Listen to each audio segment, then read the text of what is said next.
Mula sa makulay at masayang kultura hanggang sa malalim na kwento ng kasaysayan. Iyan ang Cavite City. Ito ang dating Kapitolyo ng Cavite. Noon ay tinatawag din bilang Cavite Puerto. Isa ito sa mga bayan na may pinakamaliit na lungsod sa Cavite na may kabuuan na 10.89 square kilometers lamang. Bagamat isa ito sa may pinakamaliit na lungsod, hitik naman ito ng istorya mula sa kanilang kasaysayan. Alam niyo ba na ang monument na ito ay geographical representation ng Cavite City? Dahil na rin sa hugis kalawit sa mapa ng bayang ito. Dahil nga sa malakalawit na hugis ng bayang ito rin ang nagsilbing daungan at pantalan ng Maynila noong 1571, lalo na noong Manila-Acapulco Galleon Trade na nagsilbing daungan sa pakikipagkalakalan ng ilang produkto mula sa ibang bansa. Narito rin ang monumento ng 13 martir ng Cavite dahil noong August 31, 1896, sila ay binitay sa Plaza de Armas dito sa Cavite City dahil sa kanilang pag-aalsa laban sa mga Espanyol. Alam niyo ba na dito rin ipinanganak ang naglikha ng ating pambansang awit? Narito ang monumento ni Julian Felipe bilang pagpupugay sa namayapang bayani. Nariyan din ang Samonte Park kung saan ay pwede kang tumambay at magpahinga pampalipas oras. Sino mag-aakala na sa simpleng istrukturang ito ay may nakabaon pala sa ilalim nito? Ito ang Time Capsule Millennium na sinimula ni Timoteo Encarnacion noong January 1, 2000. Ito ay marka na sumisimbolo sa pagtatapos ng Second Millennium at pagsisimula ng Third Millennium. Dito nakapaloob ang ilang mga personal na gamit at ilang bagay noong panahon na iyon na bubuksan lamang sa taong 3000. Alam niyo ba na manurong din magsalita ng wikang Espanyol ang mga taga Cavite City? Ito ay tinatawag na Caviteño Chabacano. Ngunit 30% na lamang sa kanila ang nagsasalita ng lengguwaheng ito. Kaya naman, Visita Ciudad de Cavite! Woo!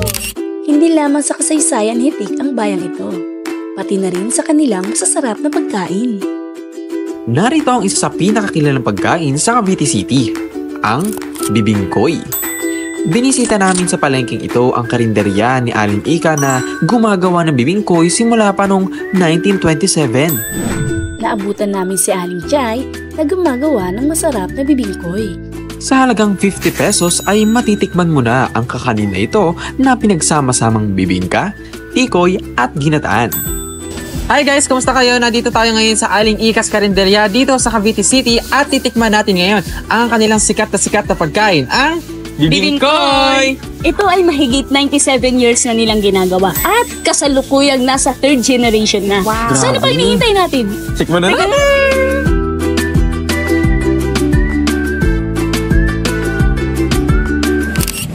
Hitik rin sa kultura at tradisyon ang bayang ito, tulad na lamang ng naunang pista ng kanilang patron na sinimulan pa noong panahon ng mga Kastila. Si Nuestra Señora de la Soledad de Portavaga o mas kilala bilang Our Lady of Portavaga. Dito, isinasayaw nila ang larawan ng mahal na birhen na tinatawag na karakol hanggang sa ito ay dalhin nila sa dagat para doon isayaw na tinatawag din nilang karakol sa dagat.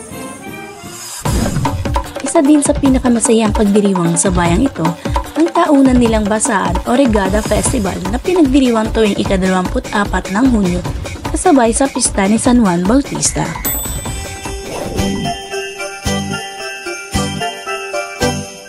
Pagsapit naman ng Kapaskuhan, makulay na bayan ang bubungan sa gabi mo. Nariyan ang kanilang taunang Navidad kung saan nagpapasiklaban sila sa paggawa ng mga parol, mga koneho na yari sa papel, at mga bangenge o higante na gawa sa paper mache. Sa likod naman ng kanilang munisipyo ay may makikita kang makukulay at may ilaw na tambayan na sure na mag-e-enjoy ang mga chikiting at kids at heart. Kulay nga namang makulay at may masayang kultura ang bayang ito. Kaya naman bisitahin na natin at alamin ang tinatagong ganda nito. Dito lang yan sa Cavite City.